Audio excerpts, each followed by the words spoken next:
Okay, so that is going to be half the bottom.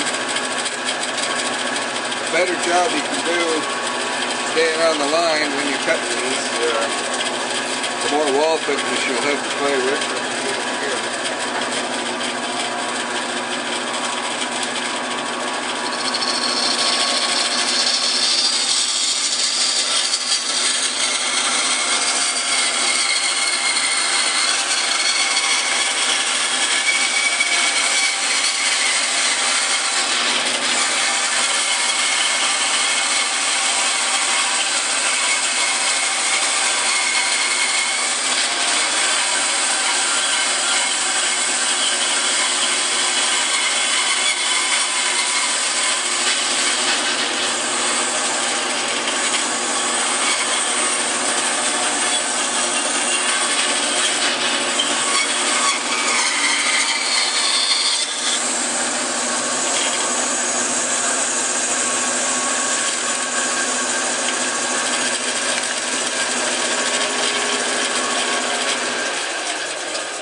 Okay, so the next two cuts will be made. I'll have to change the angle on the saw.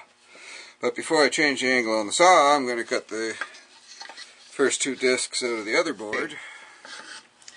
So now I have to change the blade angle, the cut angle, which is actually the table angle on this saw, to match that angle right there, which, as you can see, is a fair change.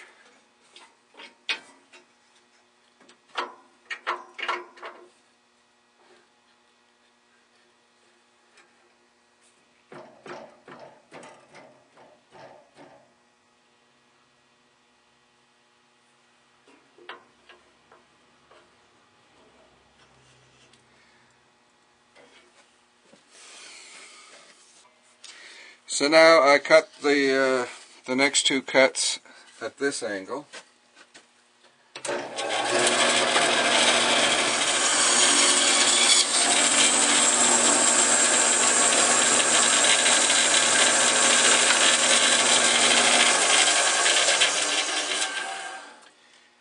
And now I return the table to horizontal to cut the outside.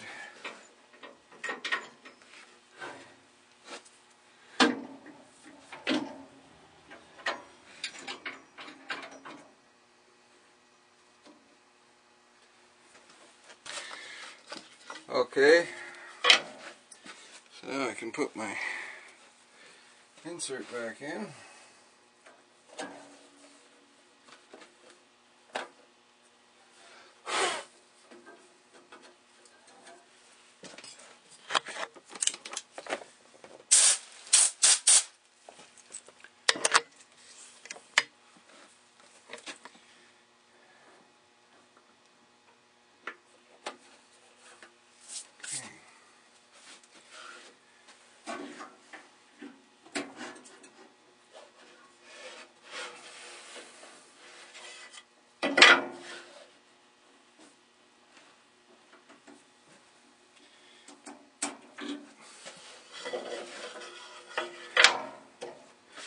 Of course, it'd be a real good idea to have an upper blade guard on here.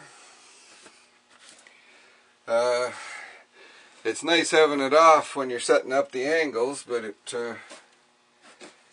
really isn't good to have that much blade exposed when you're using the saw. When it's all set up, I'll get that after.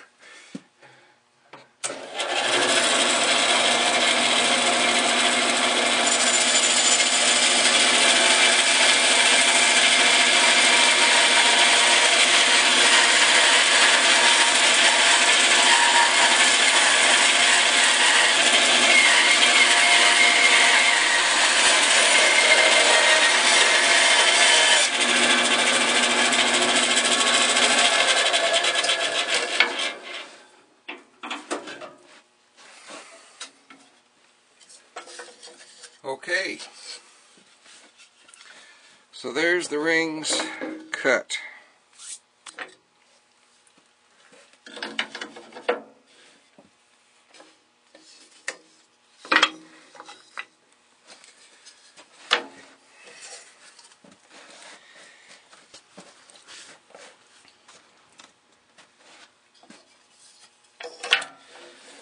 Okay, so what makes this work, the whole concept work, is the bevel.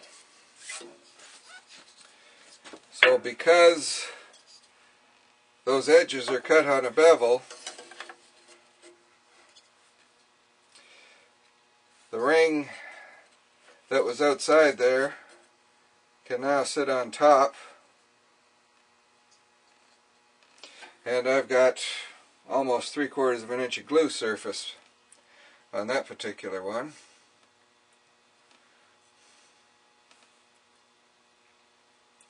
That's got almost 3/4 of an inch of glue of overlap for gluing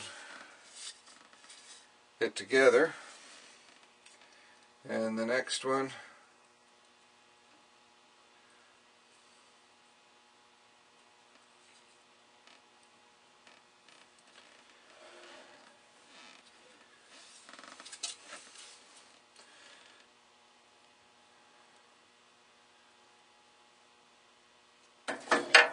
well, I'm sure you're getting the idea anyway.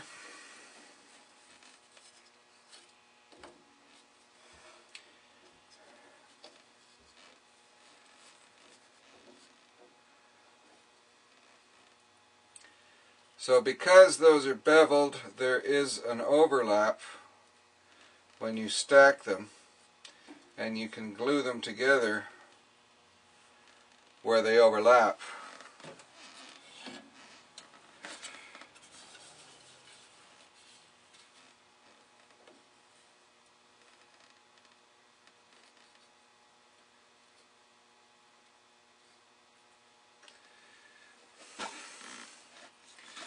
And that's pretty much what the bowl is going to look like. I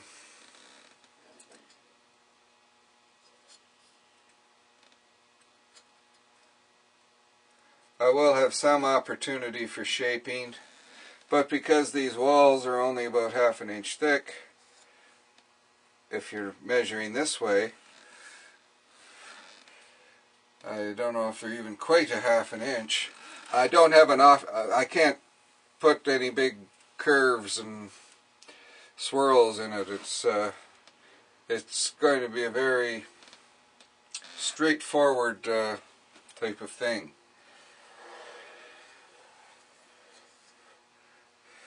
So that's more or less why I kind of like doing this dovetail thing. It gives it a little bit more pizzazz than just leaving it alone.